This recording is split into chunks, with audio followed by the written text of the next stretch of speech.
Hello and welcome to the first episode of This Month in HEMA. Now this is a new monthly series that is going to have a collective of HEMA instructors that are regulars and also guests who will be HEMA instructors and sword makers and game developers in the case of this episode. All kinds of interesting fun stuff relevant to HEMA with different segments, and you know, it's a way for us to bring news, reviews, discussion, all kinds of things to you in a fun format. And yeah, so when we actually first created this idea of This Month in HEMA and the collective that are doing it, we wanted, especially with Michael and I who run the AHF, to have a kind of newsroom, at one table together and running this kind of monthly magazine-esque video series thing. But of course, COVID happened, and we are therefore having to do things socially distanced. So normally, well, we would hope to have done it with Michael and I at a desk. Which would be good for, a bit of back and forth sort of banter and all kinds of things. But we're having to do it at distance, so we're making it work. We're just having to do a few changes, but hopefully as things clear up over the next few months, years, or whatever it takes, we will go to that format that we really wanted it to be. But anyway, things must go on, the show must go on, so we are doing it and making do with what we can. So, in this episode, we're going to have Jordan Mock. He's going to be talking about practicing HEMA in these strange COVID times. I'm going to be looking back at the events of 2019 that I attended, because 2020 is a complete washout, and look back to all the fun stuff we did in 2019 and hopefully we'll do in 2021. Then we've got the makers of the video game Hellish Quarte coming in, who, it's an inside look into their new HEMA game, which looks really cool because it's going to allow you to fight with, sabers and rapiers and stuff like that in a video game format in a way that, looks like they've actually, got it working to, to some realistic degree, as opposed to just button mashing, which most sword games are. And then we've got Rui Ferreira is going to be talking about his art series. So he did a HEMA Masters series, which is, HEMA Masters reimagined in new paintings, which are really quite cool. And you can get those as, cushions and t-shirts and prints and all kinds of things. And then Mike will be talking about swordplay in 90s video games. So that's going to be quite entertaining. And finally, Alex Timmerman from Florida, Kraken Swords, who will also be a regular like the rest of that list. He will be talking about events and tournaments specifically. So yeah, that's the lineup for this week in HEMA. Enjoy. HEMA has been in turmoil since COVID, but that doesn't mean everything has stopped. Let's go to Jordan at the Academy of Steel and see what he's been up to. Hey guys! Well, it's been a hell of a year, hasn't it? We've had bears with nunchucks, Australia was on fire, and not to get too heavy out of the gate, but who the hell asked for this? Because I know I didn't. Who's this for even? Hardcore Scooby-Doo fans? Are there any? Oh yeah, and then there was lockdown, where all the HEMA in the world was cancelled. The classes were cancelled, all the events were cancelled. That was fun, wasn't it? We at the Academy of Steel, like many HEMA schools, put together videos for their students on our website. My wife and I also put Zoom classes together for our students. There they are, they're all waving. Hey, right, I'm just gonna make one improvement. There we go, get rid of Ben. Ah, much better. There we are. Alright, cool.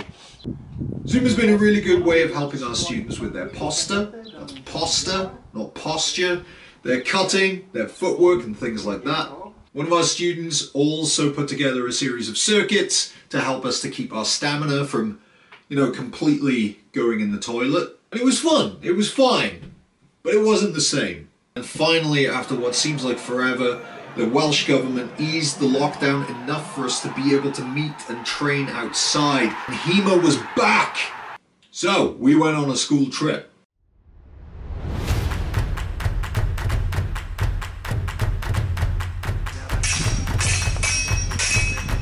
I can only imagine the frustration at only having opened our second branch for a month and a half before having to close it up due to COVID. 4 months of lockdown. Words cannot express how happy I am that the Welsh government has finally lifted the lockdown, well, eased the lockdown a little bit and let us do sports activities outside. So we've come here to the forest to run some classes.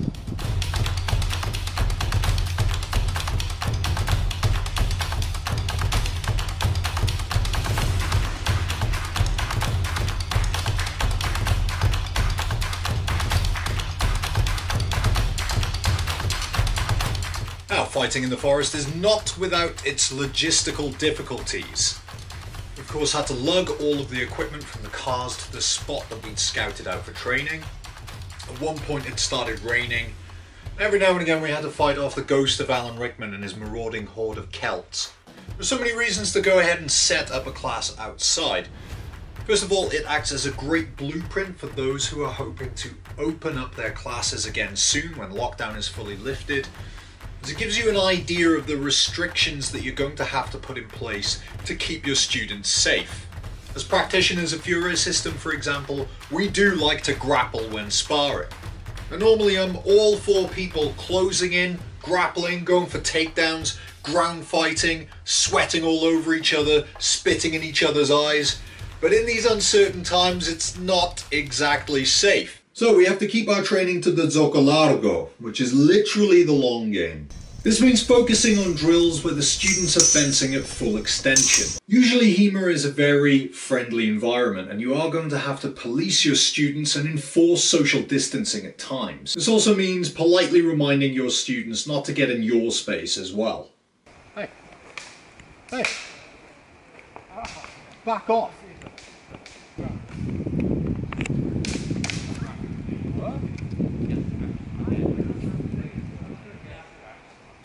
I'm not going to tell you again.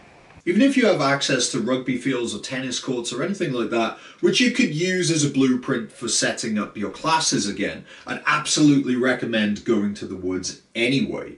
Training outdoors is a lot of fun and nothing will teach you to feel for your environment like training outside.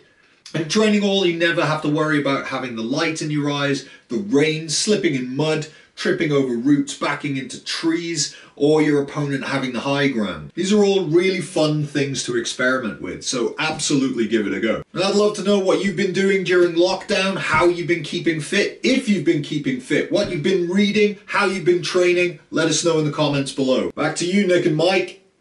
2020 has been a real problem for HEMA events. Here Nick goes back and looks at 2019, the events he took part in and the people he went with an eye to the future and what we can look forward to in 2021 and beyond. 2020 has been a near dead loss for HEMA events for the obvious reasons of COVID and lockdown, which is why I produced this t-shirt as a bit of a celebration of that, to have at least a little bit of fun with our current situation, because there's not a lot of HEMA going on and there's certainly not a lot of events going on. With that in mind, I want to look back at 2019 and all the cool stuff that I did and the events I went to and the members I went with. So let's get started. January 2019 kicked off with a private invite from the Academy of Steel in Cardiff. So it was just Academy of Steel, AHF, got together in Cardiff, did a load of sparring. It was a load of fun. We do a good bit with the Academy of Steel guys and they are good fun. So that was awesome. A good start to the year. An early start for any kind of events, because in the UK stuff doesn't tend to get kicked off until a little bit later on, kind of often not until March. Anyway, moving on to February, we went to a Birmingham sparring event. Now, there is a collective of groups in Birmingham called the Birmingham HEMA Alliance, I believe they're called, and they take it in turns at running sparring days for anybody that wants to get involved, and each one is held at a different location. There are 3 clubs, I believe that's the way they work. And yeah, they each hold it at their location or whatever they've got. And we went to the first one actually the year before in 2018. So this was our second one to one of the Birmingham HEMA Alliance sparring days. And it was a load of fun because you get a mix of different people. They do a lot of longsword, but there's also really keen people to do all kinds of other things. So we got lots of fights in, had a load of good fun. That was awesome. Going into March, as I said, now March is when things tend to kick off in the UK. And in this case, we had Kings of the North. And that's run by Colin Fieldhouse of Scholar Gladiatoria, and he runs it at where he lives in Bradford, which is quite close to the Royal Armouries, Leeds Royal Armouries, which is the biggest armoury in the UK for looking at swords and armour. So that's really cool. So we all went there beforehand. I've been there loads of times and it's always worth a visit. Very cool. But there was something unique about this Kings of the North event this year, and that is it was focused on British military swordsmanship, which of course is one of my main focuses. And what that meant is there was a lot of sabre, spadroon, broadsword, also small sword, but also it brought together a lot of people who were really passionate about that subject. and it brought together some friends that hadn't actually met before. So people like Jay Mas from Canada, Peter Frank from Germany, Anouk Post from the Netherlands, and these are key players in the British military saber stuff, and especially Roeth and Angelo. So it brought us all together. We had a lot of fun, did some sparring. I created this image of that group of friends having a bit of fun. So that was awesome. Had a really good time. Now that event was absolutely awesome because it was so focused, and I loved it for that reason, is it was so tightly focused on British swordsmanship, and also there was some wrestling and boxing stuff as well. But Kings of the North was an absolutely epic event that unfortunately wasn't going to be on for 2020 anyway. We'll hope for the future, but great event, and we all had a hell of a lot of fun. There was a good tournament run as well. I'm not always a huge fan of tournaments. I think they have their part to play, but I'm not always super keen on them for a variety of reasons. That's for another video. But I went in on that one, and that was actually quite good fun. Won all my fights, but gave away a few points because it was was going to be based on basically how many hits you'd taken throughout the fight to decide the winner. So yeah, won my fights, gave away a couple of headshots that I shouldn't have, lost a few points, but had a load of fun doing it because people were really... They had the right mindset to making it fun and kind of as realistic as you can, and you know, that was just really, really good. It was a good rule set that worked well and was fun, so that was really cool. Moving on a little bit more into the spring, we then had one of our sparring events. So the AHF runs a quarterly sparring event, so yeah, there are 4 of them per year. They're usually around about March, June, September and December, or as close as we can fit to those dates to our location. So we have that in Chepstow, which is right on the border of England and Wales. Our 2 AHF clubs are, of course, are one each side of the border, so it means it's easy for everyone to access, and it's also super quick for people all across England and Wales to access really, really quickly. So we get people travel to it from quite far, actually, at times. We've had some of the Scholar guys like Amir come up, and Pedro from Scholar in London. Guys come down from Birmingham. So it's a good sort of hub point, and we get really great sparring days there. It's just 3 hours, all sparring. We do some melee if you want, throw in whatever we want and have some fun, and any HEMA people are welcome to come along. And this particular one in the spring, Alex from Kraken Swords in Florida came over and did a load of sparring, brought some swords with him, and that was a good addition to the event as well. It was good fun, especially as he brought spadroon and laser cutlasses as well. Moving along another month, we then had Fight Camp Skirmish. Now, Skirmish is under the Fight Camp brand, but it's at a different location. It's still run by Matt Easton, Scholar Gladiatoria, but it's a smaller event that is 2 days rather than 3, and as the name suggests, it's based on group combat. Not everything that happens there is group combat. There's still plenty of solo stuff, but there's certainly a focus in terms of the lessons and the sparring games, the tournaments.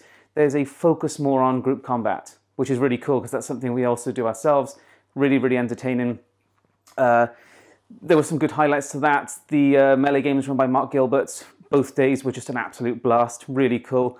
The 3-man melee tournament I wasn't going to be in, but Mark's team had a dropout right at the start of the tournament and asked me to fill in. And as part of his team, we went on to win the 3-man melee tournament. So that was kind of entertaining as well. I believe I fought that with a sword and buckler, I think I used for that. So that was really entertaining. There was also a mixed weapon tournament. So it was kind of a mixed bag, what you're going to get. And Jordan, one of our fencers, won that in a very, very funny fashion because he actually drew a dagger at the end and managed to pick up a longsword from somebody who'd been knocked out in the last round, picked it up and went in longsword in one hand and dagger in the other and won the that tournament. And that was quite funny and very entertaining. So yeah, Skirmish, which we were again booked to do this year because that was an absolute blast. As I said, it was smaller. I don't know, maybe 50, 60 people. It could have been a bit more. So a lot smaller than Fight Camp, but a great location just outside London. Nice and flat, lots of space. Good pubs nearby, and yeah, we had an absolute blast at Skirmish. A really, really fun event. It was relaxed, but there was loads to do, had loads of fun. I move on one more month, and we had an AHF visit to Bovington Tank Museum. And that doesn't have much to do with swords, I know, but it has a lot to do with armour. Yeah, a lot of us love tanks and World War II military history and stuff like that. And so we did an AHF group that went down to Bovington, which is on the south coast of England. And it's the finest tank museum in the world. So we're now getting into the summer and the Fight Camp event. Now, the main Fight Camp event is the biggest UK HEMA event that I know of. And I haven't been for a few years. I took a few years off, although before that I'd done something like 8 or 9 years or so, I guess, in a row at the event. So yeah, went back and it was excellent fun. Yeah, so an AHF team combined with the Academy of Steel and Cardiff did the 6-man melee and took 3rd place. So that was really good. That was really good fun. And generally, we just had a lot of sparring, a lot of fun. We did sparring in the sun, getting sunburnt. We did sparring in the howling sort of winds and rain and got absolutely drenched, which fighting with cutlasses in the rain is a huge amount of fun. So yeah, the Fight Camp event was hugely entertaining and I'm glad to have got back there. And I would again have been there this year, but you know, it doesn't always happen that way. But as I mentioned, we do our sparring events quarterly, and the summer one, we did something a little bit special. I did something a little special at the end, is I merged the end photo with a Renaissance piece of art to make something really fun. So getting into the autumn, we went to another of the Birmingham sparring events. I believe that means now we've been to all 3 of their locations. It's always much the same in a good way. It is just turn up, enthusiastic people want to fight all the time for the few hours that you're there, which is absolutely ideal. I love that kind of setup, so really entertaining. Would recommend those guys, and they're always fun, entertaining, good fights. Yeah, really cool. And lastly, to wrap the year up, our Christmas sparring event. So we tend to have the last sparring event at the start of December because it ties into our Christmas party. So it's the normal sparring event, but afterwards we have a get-together at my place and just have a big Christmas bash. And yeah, so that was a good way to end the year. And anyway, that wraps up 2019. So yeah, met some cool people, a lot of faces that I've known for a few years but didn't actually get to meet in person, so that was awesome. Did some interesting tournaments sections, taught some cool classes, because you can see my Kings of the North class, actually, that was recorded and it's on the YouTube channel. It's Thrusting with the Sabre from Roath, and you can see that on our YouTube channel. Taught some other cool classes like at Fight Camp. Did a kind of an overview there to sort of the strategies of Roath's Art of Defense system. That wasn't recorded. I can't always get in and record everything, but you know, come to next Fight Camp and we'll go through something similar again. I do hope you enjoyed the stuff that I got up to in 2019, and yeah, let's hope 2021 is a return to this kind of form. The creators of Hellish Quarte have provided us with some great new footage of their Duelling game, and here they are to talk about it and to let you know what you can look forward to in the future for its release.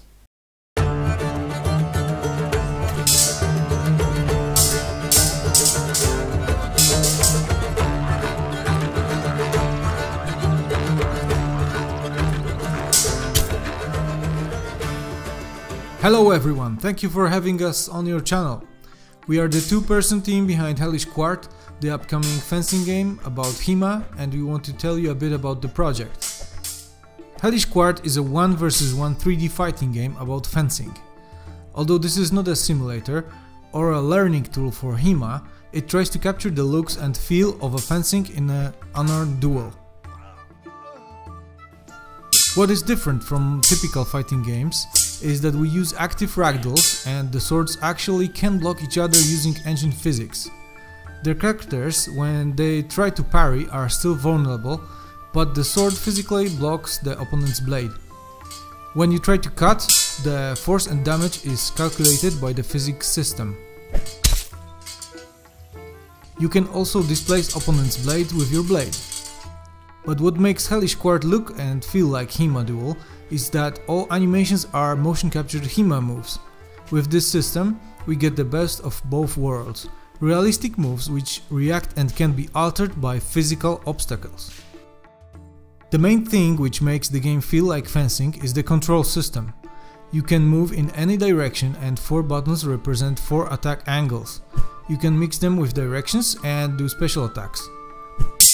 If the character is not attacking, he automatically reacts to opponent's attack with a proper guard, even when moving around. For example, when one fighter does cut number 1, the other fighter automatically positions his sword in proper guard, but only if he is not attacking himself. There is no block button. We came up with this idea when sparring. We observed that we don't actively think about guarding, it happens almost subconsciously. We only consciously think about attacking, but guards sort of happen automatically. Of course, it's a physics-based system, so if the distance is not correct, the cut might still force through the guard, especially if there is a big difference in sword mass. Any attack can be cancelled at any time by pressing backward, and the character will resume guarding. All this creates the basic conditions and looks of fencing, and at the same time is very intuitive. All the typical rules of fencing still apply here too. If you both attack blindly at the same time, without trying to respond to what your opponent is doing, you will likely get a double hit. You should parry attacks coming towards you and force your opponent to parry your own attacks. You can feint the attack. You can prepare distance traps, cut into your opponent's attacks, attack with a sidestep, and so on. For the setting of the game, we chose 17th century Europe. This is the time when all cultures mixed, fought with each other and traded, and this gives an opportunity to have many diverse fighters without sacrificing historical accuracy. You'll do hussars, musketeers, raiders, janissaries, Tatar warriors, Scottish Highlanders, Cossacks and more. We also have characters fighting with longswords, which is a bit out of the time period, but we imagine someone could still practice it as a civilian weapon, for example. The game will release on PC as early access for now, and if it will be able to stand on its own, we'll definitely want to release it on consoles too. Thank you for giving us the opportunity to tell about Hellish Quarte. Everyone who is interested, please like our Facebook page, subscribe to our YouTube channel to get updates, and definitely add the game to your wishlist on Steam. This will greatly help. Thank you.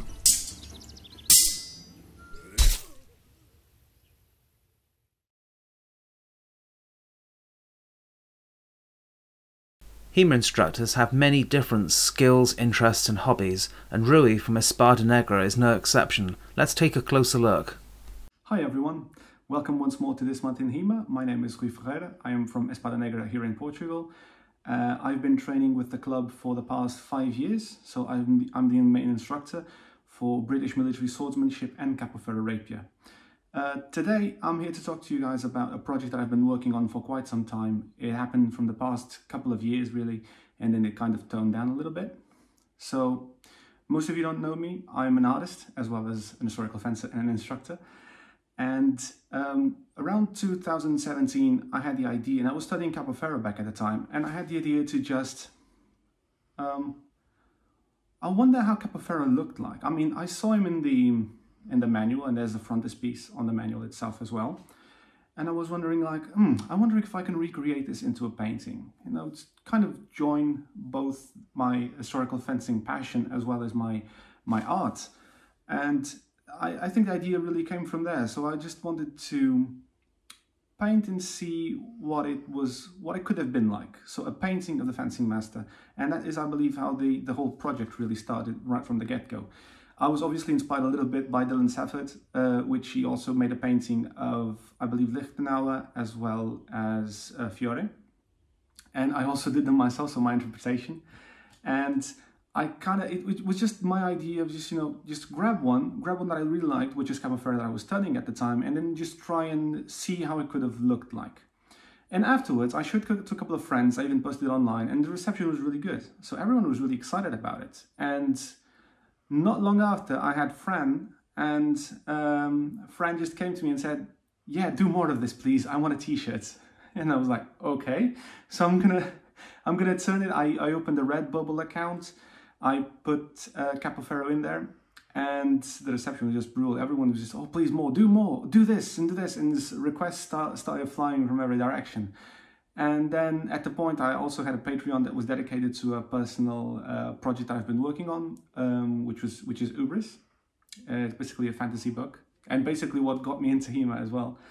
And a friend was like, yeah, please resurrect your Patreon. I'll pay you to do more of this. And I was like, okay, sure. I'm gonna reopen my Patreon, bring it all back to life.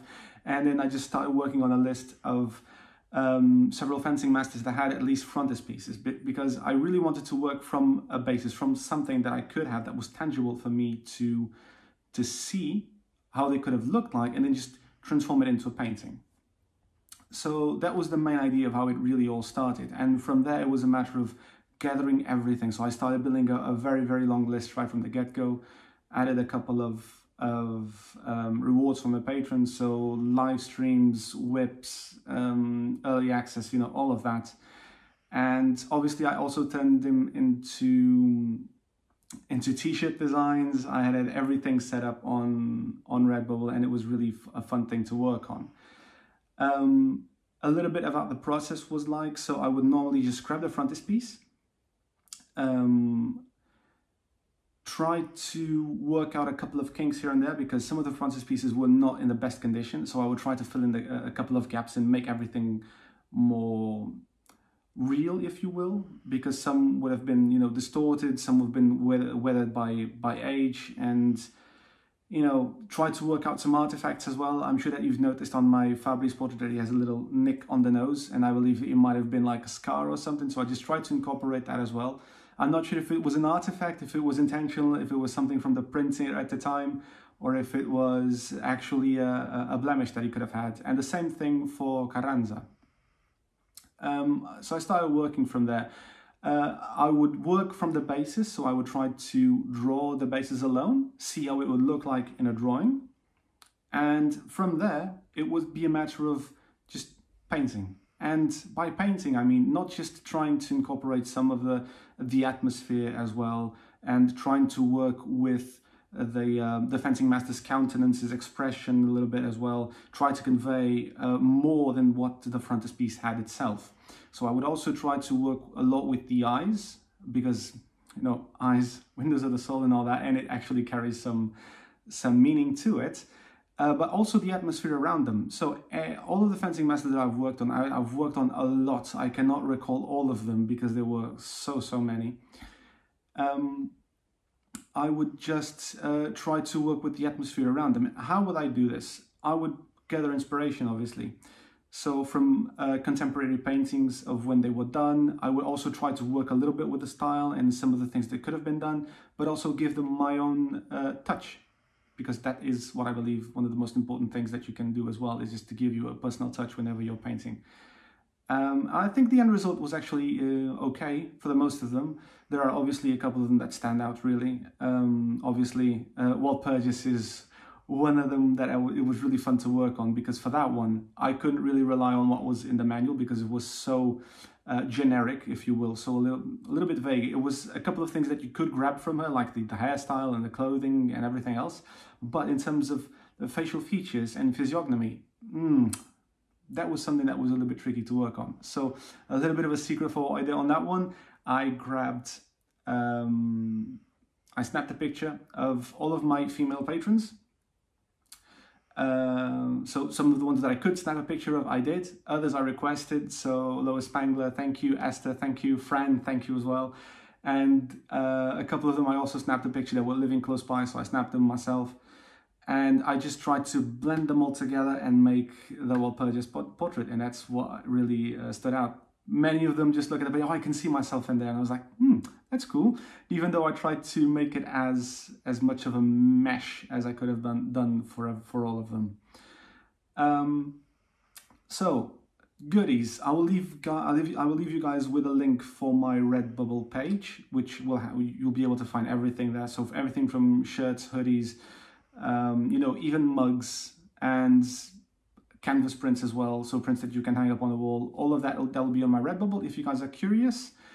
And how did it all end, so to speak? It didn't really end because I'm still revisiting, so I still get commissions. I still whenever I'm commissioned a piece, I will work and I will try to bring back a couple of those things. I'm working on 2 of them right now, which are really amazing. I'm really looking forward to showing it to you guys if I'm allowed to. Obviously, commissions are always a very personal thing, but I'm really looking forward to those ones.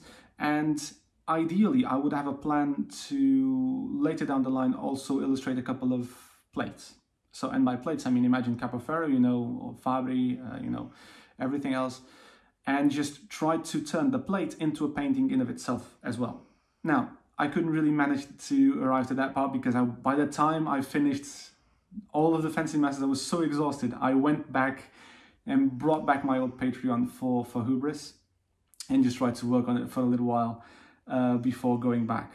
It doesn't mean that I won't go back. If I am still prompted with a new fencing master, a new illustration that I haven't worked on, I will work on it. And if I'm still able to do the plates, I will obviously do them as well. I hope that you guys will really enjoy it. And that is pretty much it of what I wanted to speak to you guys today. It's just a little brief overview of the Fencing Masters project. Some of you are aware of, some of you are already my followers, some of you were very active in it, making all loads of suggestions, and that's how I really managed most of them, was throughout suggestions, because they're just too many to even recall. So thank you guys. I hope you're enjoying this month in HEMA. I hope I will see you guys next time with different content as well, and see you soon, guys. Cheers. As well as being an instructor at the Academy of Historical Fencing, I'm also a collector of retro gaming consoles and computers from the 80s and 90s, with a particular interest in swordplay and sort of fighting games. I'm going back to some of those classic machines. What better opportunity is there in this program than to take a look at some of those games and the swordplay represented in them? Take a look at this and see what you think. Video games and swordplay go hand in hand. We've seen some incredible games going back from sort of the mid-80s up to present day, sort of getting started with relatively simple platform games with little more than just pressing one button to attack. But then we jumped in a matter of just a couple of years into two-dimensional one-on-one fighting games where we could move more freely. The introduction of parrying and displacement came in. And then almost at the same time we had the very first three-dimensional games, which introduced new ways of moving, more complicated ways of parrying and attacking, and the introduction of weights, different balances, and all kinds of things that made sort of those kind of games much more interesting and challenging to play. Now personally I think the 90s are the decade that sort of demonstrate the greatest change in games. Now of course in recent times we've got a dearth of three-dimensional games, some great, some not so great. But if you go back to the 90s, you have the full array of different types of gameplay on display. So I'm going to look at 5 games that I think sort of best demonstrate those different types of gameplay. They're all games that I actually own. I'm only going to show you games that I actually physically have with me, and all of the footage of the actual games will be coming from original hardware, so it'll be captured and then shown on the screen so you can see exactly how it looks. Let's get started. Golden Axe, the first game in the long-running Golden Axe hack and slash series, first came out actually in 1989, but the European release on the Sega Megadrive actually came out in 1990, making it the oldest game out of the games that I've chosen here. Now it's a fun hack and slash, a sort of side-scrolling game. You can throw people and you can hit people, all using the same button. It has a very rudimentary control scheme though. You can see, most of the time jumping and hitting people as you fly through the air is the most effective way of playing the game. The only thing really I would say of note is that if you're attacked by multiple people, you're at a great disadvantage, which is quite realistic for anybody that's been involved in fencing. You can control 3 different characters. There's a woman, a dwarf and a man, and you can ride around on monsters fighting people as well. So it's good fun, there's lots of sequels to it, and it's available on all different platforms. Samurai Showdown 2, also known as Samurai Spirits 2, depending on which region you're in. Now this game was released on the Neo Geo, and for anybody that's not familiar with that system, it was a 16-bit home console that used the exact same hardware as the coin-operated arcade machines. So you could buy the game, play it at home, and it will be identical to the one in the arcade. Not similar, but absolutely identical. Now this particular game, many believe many would argue, is the best Samurai Showdown game. That's quite contentious in the kind of Samurai Showdown circles, so I won't necessarily say that. But it is an extremely well-made game. The graphics, if you compare it to other consoles of the era, if you look at, say, the Megadrive, the sprites are much bigger. They're very colourful, has a very detailed colour palette, and it's a big game. The cartridges that came for the Neo Geo were massive, and they could hold an awful lot of information. Now this particular game has a roster of different characters. with a variety of weapons. Now, being a samurai-based game initially, the emphasis is on Japanese weaponry.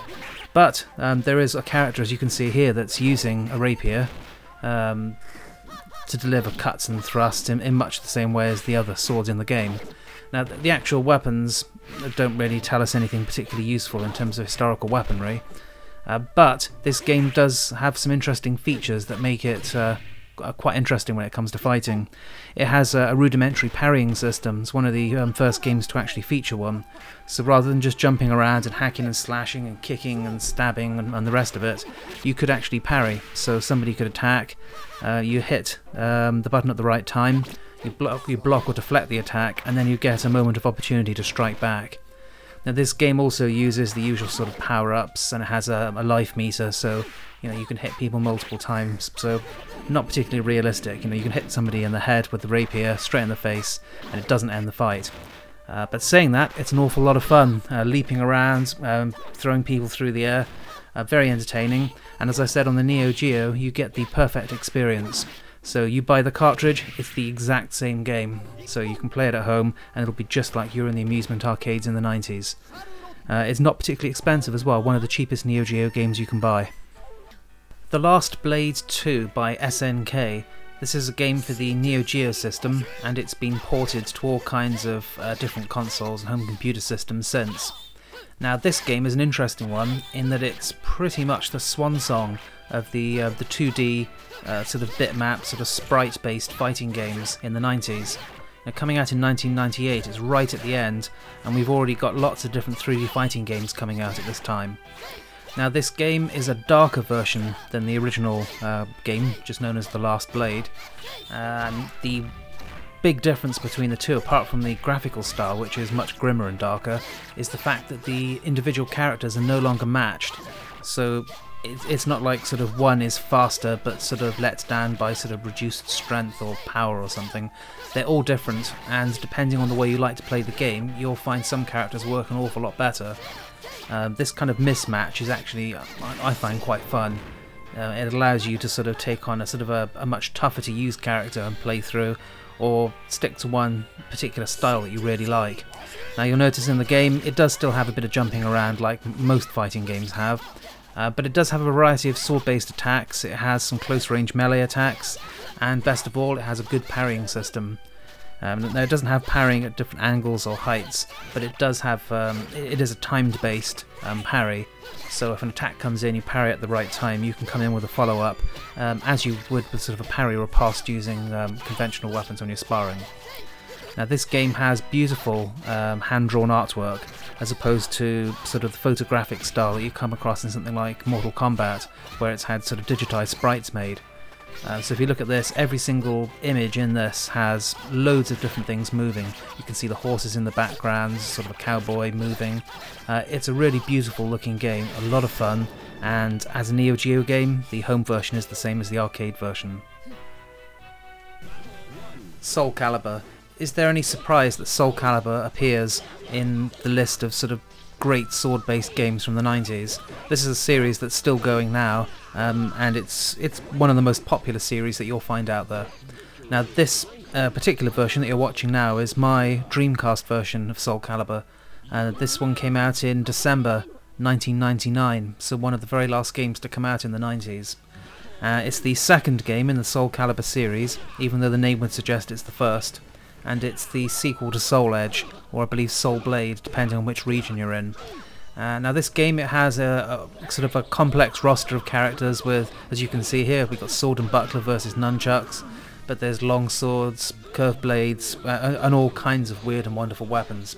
Now, it has all the standard stuff of running around, jumping in the air, complex combinations of moves, but there are also a few things that make this quite interesting in terms of swordplay. You're able to move in 8 directions, depending on where you move the joystick, so you've got full degree of movement around the battlefield. It has a more complex system of parrying and deflection, so you can beat away attacks rather than just hammering away on the buttons to attack. And this sort of gives you a sort of a more complex, more interesting way of fighting in the game. But I think this actually makes it quite a big improvement over similar games to it. And the other thing that they introduced over the previous game was what you might call a sort of a forgiving buffer in terms of performing complicated maneuvers. So if you delivered a cut and you wanted to do something else immediately afterwards, you could initiate the second movement before you finished the first, which for anybody that practices fencing will know we often, we perform multiple techniques, one after the other, and we might perform sort of a feint and then follow it up with a cut. So this particular game allows you to sort of queue up moves like that, and it has enough of a buffer that you don't have to worry about absolutely perfect timing. You can just spend a little bit more time actually getting the sequence working right. It's a great fun game, definitely recommended. Bushido Blade by Lightweight. Now this is a 1997 PlayStation game, and I think it's actually something pretty special. This is quite a rarity in the kind of the dueling type games, in that it's not based around having sort of life meters or health bars. It's based purely on delivering a mortal blow to defeat your opponent, and you can see here one decent cut and the fight is over. That's it. Now the other interesting thing about this game is its use of weapons, and it's primarily Japanese weapons, but as you can see here it also has a mixture of Western sort of European weapons. Now the weights and the handling of the Japanese weapons are quite reasonable. The European ones are a little off. You know, the long sword is much smaller than you'd expect. The rapier is more like a spadroon, and the broadsword is like a big two-hander. But the kind of the weights and the speed and the way you can use them for parrying is actually, you know, I think is reasonably realistic. But what really stands out with this game is the sort of the mortal aspect of the fight. Now this particular mode is called the slash mode, and it's one where you just have one fight after another, so it's one of the more static modes, but it is easy to see what happens. Now you can see that you can actually form up into different stances in this game, so you can flip between a sort of a high, middle and low stance, and that will affect your ability to deliver cuts and parries. It has a parrying system built in as well. There are no ridiculously silly moves. You know, you can run a bit, and you can see you can do like a little roll there, but it doesn't have the kind of the craziness that you find in something like Soul Calibur. So it's a very different game to what we're used to. Now the other big change is that there's no time limit, and you can move anywhere you like in the game. So you can spend an hour, if you like, running around looking for the high ground, looking for cover or somewhere else to fight behind, and you can really go at it. So if you play this as a two-player game, it can be quite a tactical fighting game, and you can spend ages kind of working through trying to deliver the right cuts and techniques to defeat your opponent. Take out a leg and they drop down to one knee. If they lose one arm, they have to use a two-handed weapon with one hand. All in all, a really decent dueling game. So there you have it. Those are the 5 games that I think are most representative of sort of the 90s era of sort of 2-dimensional and 3-dimensional fighting games. But it's only a taste. There are loads and loads, and there's so many more games. You know, for producing this video, this is just a small pile of the games that I decided to have a look at. Now, out of those 10 games, I managed to bring them down to 5 for this video, and I think 3 of them stand out more than the rest. First of all, in terms of what I think is the most fun to play, will be the first of the Soul Calibur games. Well, actually, technically the second Soul Calibur game, but the first Soul Calibur game actually called Soul Calibur. Now, this is the Dreamcast version. I have other versions and other platforms, but I think this one plays best on the Dreamcast. It's fast. It's a lot of fun. It's maybe not the most realistic example of fencing that you'll ever see, but you'll have a hell of a lot of fun playing it. Second is Bushido Blade. This is the European version, and for the original PlayStation. Now, although technically I think it's probably the best game and one of the best sort of sword-based games that's ever really been made, and it's got the different technique, it's got the different guards, you can use the environment against your opponent, it's got everything in it. The only thing I would say is when you sit down and you want to play with your friends for sort of multiple hours in a fighting game, I think it gets a little dull quite quickly. But in terms of technique, it's exceptional. Lastly, in terms of art and style, it would have to be a Neo Geo game, and this particular one is The Lost Blade 2. Now, it may not be the best fighting game, and I think Soul Calibur is a much more entertaining game, and I think Bushido Blade is a more realistic sort of fighting game. But when it comes to the way something looks, I think you'd be hard-pressed to find anything better than something like Last Blade 2. And for those of you that don't know, the cartridges really are as big as people say they are. They're this big. They are monstrous. Anyway, I hope you enjoyed that short video. I'll be putting out more content on sort of sword-related fighting games in the future. Please comment on the video, let me know what you agreed with, what you disagreed with, and I'd love to produce some later videos and go into games in more detail. Tournaments have been around since the early days of HEMA, and they've been growing in popularity ever since. Here Alex from Kraken Swords takes a closer look at these tournaments. Hi, I'm Alex from Kraken Swords, here to talk a bit about HEMA tournaments, fighting in them, and what you might expect to see. Best place to start is that not everyone you will face is going to be fighting from the same manual or the same style as you. Long swords, rapiers, small sword, side sword, saber, every sword has multiple systems and multiple backgrounds. And you will be fighting people who move a little differently than you, who respond a little differently than you. They may be more aggressive, they may be more defensive. It's not always going to be exactly what you're used to seeing. Which brings right into effect the point of weapons. Not everyone is going to have the same sword as you either. Long swords and fetters are going to be varying shapes and sizes, varying weights. Some are going to hit with a little more force. Some are going to be more nimble and be able to be more agile. The same is true of rapiers and sabers and every other sword again. There are multiple manufacturers, multiple weights, multiple suggested weights right from the historic context. And so you're going to see weapons of all shapes and sizes. As long as they're safe and they're flexible and they're not dangerous weapons, they're probably going to be allowed into the tournament if they meet the historic spec. So that comes to experience. Experience is important. I think people get intimidated because they think everyone fighting in the tournament is this lifelong practitioner who's just going to pounce all over them, and it's not true. There's people from all experience levels participating in the tournaments. People who are just starting out are participating for fun. People in the middle are participating for the fight experience and to try to do better. Some people have been at it a long time and are going for a win, and it's just all sorts of experience levels in the tournament. It should not deter you from participating thinking that you haven't been at it long enough. It's well worth it to sign up and give it a go. I will say the only things that bring down the tournament experience, in my opinion, are, as far as the fighting goes, is sportsmanship. So be a good sport. Aside from that, it is the weapons. Sometimes, and it's not very often, so I'm not trying to say that it happens all the time, but on occasion, tournaments will not set up adequate rules to limit what type of weapons are allowed.